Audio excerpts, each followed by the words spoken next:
Okay, hi guys, my name is Winsty and this is my bike, so you've probably seen it before. I'm riding a Specialized S-Works Tarmac SL8. For group set wise, I am using a DADI2 with a 3411 cassette at the back and a 5034 chin ring at the front. For pedals, I'm using the Favero Asioma Duos. Wheel set wise, I'm using the Roval Rapid CLX and my tires are 30mm at the back, 28 at the front. Roval Rapid Cockpit, 38cm wide and 115mm long. And the saddle is the Physic Antares R1 open with the hole here so that I can let my children breathe. Nice. Okay, perfecto. Clear. Okay, let's go. Okay.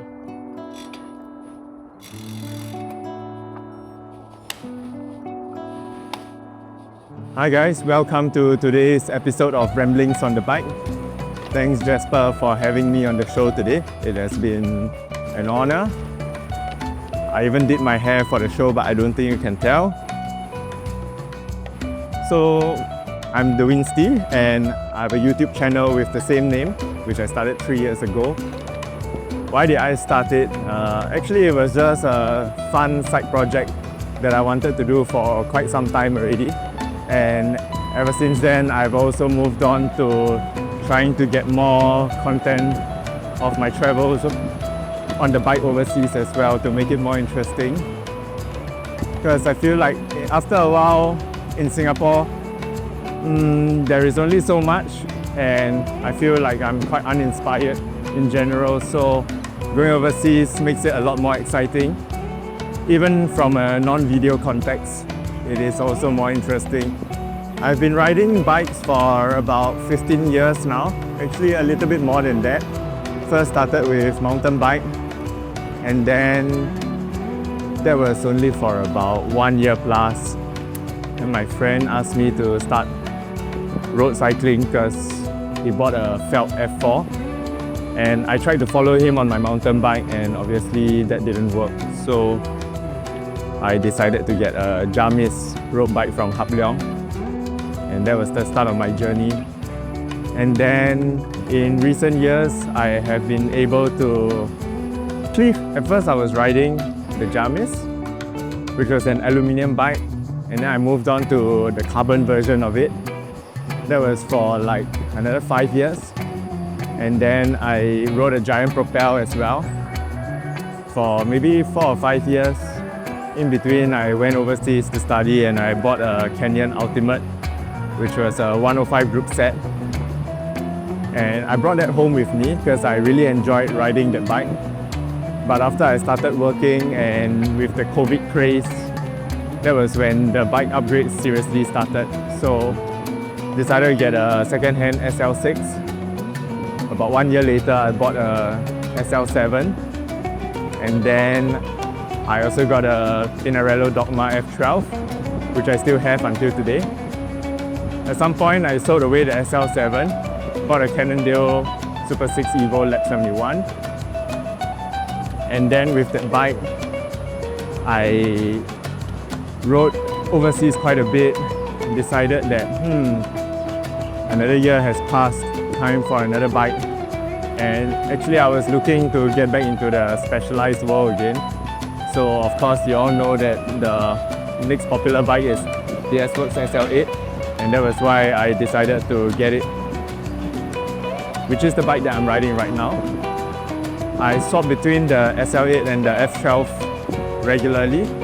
So sometimes people see me and then they're like, oh, I thought you bought the SL8, but yeah, I still have it, but I just have to rotate it. It's like change of underwear, you can't wear the same one every day.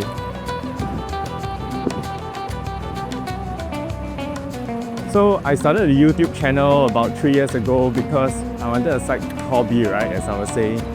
And before that, since like 2018 maybe, I was watching more and more cycling content on YouTube.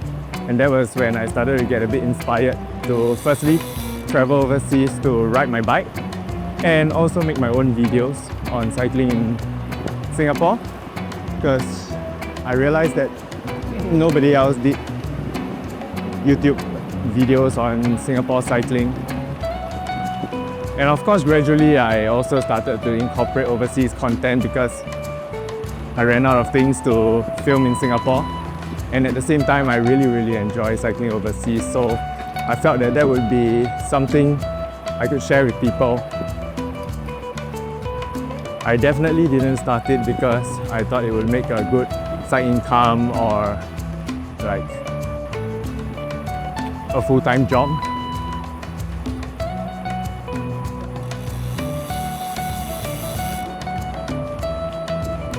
I honestly think I just really enjoy making videos, and it's nice to, you know, like have the ingredients and it feels the same as cooking up a meal because you gather the ingredients, put it in the oven for like a few hours, and you come up with a finished product that you are happy to watch yourself, and that kind of is all that matters. And then when you share it with people and they enjoy it too, feel the same sense of joy. So some things that people who watch videos may not know about how it's like to make YouTube videos. People think that it doesn't take that long, but actually it takes a really long time. Jasper will know this. My current work rate is around 1 hour of editing per minute of video. Wow, that's Minister Josephine Teo. You don't need many big space. You only need a tiny space, is what she said. Anyway, yeah, so one video takes about, on average, 15 to 20 hours minimally. And after that, you still got to do the thumbnail, you have to think of a title. And all in all, it is really time consuming, which is why after a while, it's a little bit difficult to do super regularly, especially with a full-time job. But I try my best. So initially, I was doing it because I was working in Tan Tock Seng ED, so I had time on my weekdays off. And during that time, there wasn't a lot of socializing because of the COVID restrictions. So what do I do on my weekdays off? I just stay at home the whole day, edit videos, and then on the weekends, I go back to continue trying to gather content, vlogging my rides, and I repeat the cycle every week. After the COVID restrictions lifted, that was when things got a little bit more busy with work, and also at the same time socializing as well. But the good thing is we could start traveling again. So that's where things got more fun for me, because then I can film my overseas travels on the bike. And while I say that I make videos for people to enjoy, I think it's also for me to keep for the future, in a sense that 10, 20 years later I can look back on my videos and I can see what I did in the past and how like life was fun and interesting. Although hopefully 10, 20 years later, life will still be fun and interesting. Which also kind of brings me back to my next point, which is about how I decided to not continue in public hospital and do any specialty, but to get out early, because life is more meaningful when you're young and able to do things, instead of being old and not having the fitness to pursue all these kinds of hobbies. I chose the PCN of East Coast Park because this is actually one of my favorite places to ride in Singapore. I have been riding here since I was a kid, from the days of renting rental bikes from East Coast Park, and even until today on a road bike. This is the route that I do most frequently, especially on weekdays. So currently my routine is Tuesday, Thursdays. I ride this road on the weekday mornings before work. We start at around 6 plus, and then we go down to the end of East Coast Park. And now we're actually on the return leg of that journey. It's very nice and therapeutic. On the weekdays, it's a lot less crowded.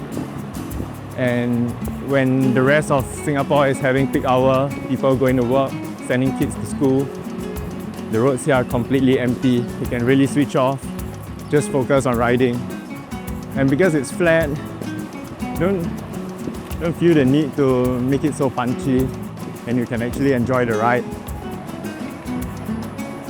In the morning, passing this area, you can always see people doing Tai Chi. And I don't know, but like ever since 2016, when I started to ride in this area, and I don't know, but I've been riding here for a few years, and I always see the same group of old people doing Tai Chi in the mornings.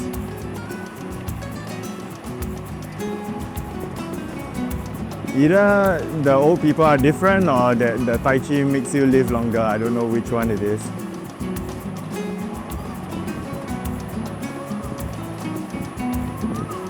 Usually when we go out, we ride to the end of East Coast Park by the service road, and on the way back we use the PCN so we can just relax a little bit. If you follow my Strava, you'll see my favorite is the weekday ECP loop. Before going for a short breakfast, eating tau hui at Tiong Bahru Market, and then head home just in time for work. I've ridden this route enough to know how long it will take me to get home and what my time markers are so that I won't be late for work. Most of the time on weekends, I ride with OBC, short for Oldham Breakfast Club. Actually, we've been riding together for about 10 years plus already. It's a group of friends that joined from riding with SP, like Singapore Poly, and Ngee Poly cycling team. And then we joined maybe about, 10 years ago. Actually, no, more than 10 years already. I used to ride with Singapore Poly cycling team even though I wasn't from there. And we also had some friends from Ngee Poly cycling team. So the two groups kind of merged after graduation. And that was when we started to cycle more regularly together. Used to be a bunch of about 13 of us, quite big, and then a lot of them stopped cycling after a few years. Started running, doing BFT, or simply not exercising at all. Basically, priorities in life change, which is completely normal. And then now it's a residual group of the original bunch. And I think I hear from some people, they say that OVC is a very exclusive club and that they don't let other people join. But I think the way to put things into perspective is that we were more like old friends riding together first, rather than a group of friends from a cycling club. Yes, that's the kind of idea that I'm trying to say, if you get what I mean. So when we do our rides, it's kind of like going for dinner together or going for breakfast together. So I don't think that normally you would invite people to go for meals with you and your friends so casually. So I guess that's why we can seem like, we don't really ride with other people or invite other people along. But at the same time, I think recently I have been expanding my cycling social circle a bit and riding more with other people, which is completely okay.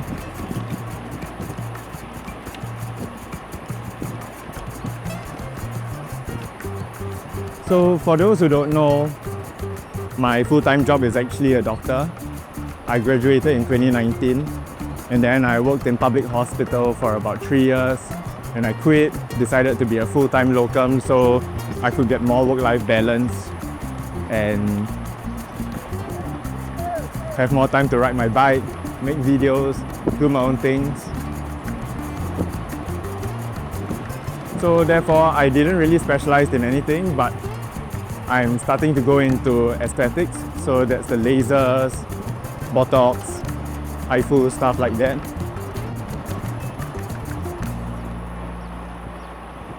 If you're interested, you can message me for more information.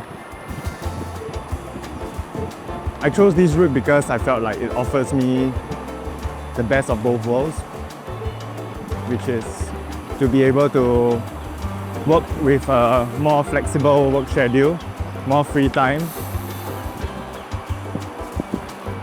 and also at the same time pursue my hobbies like cycling and traveling overseas on the bike,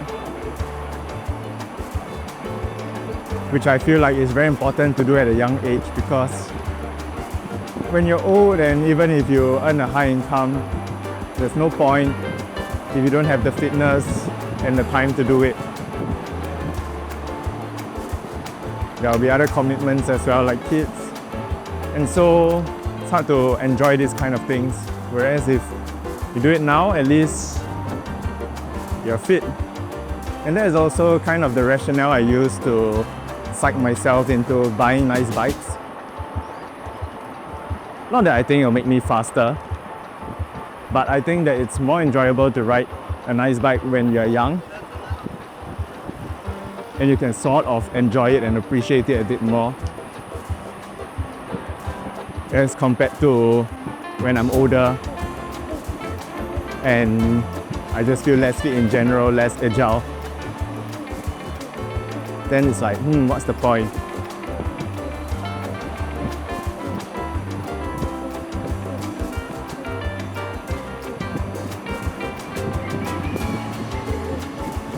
Okay, so I think we're coming to the end of the route. Oh.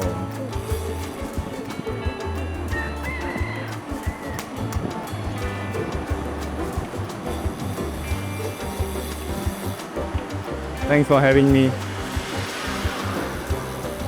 Thanks for listening to me ramble. Nice. Can you hear what I was saying? Agak-agak. Oh, okay. Yeah,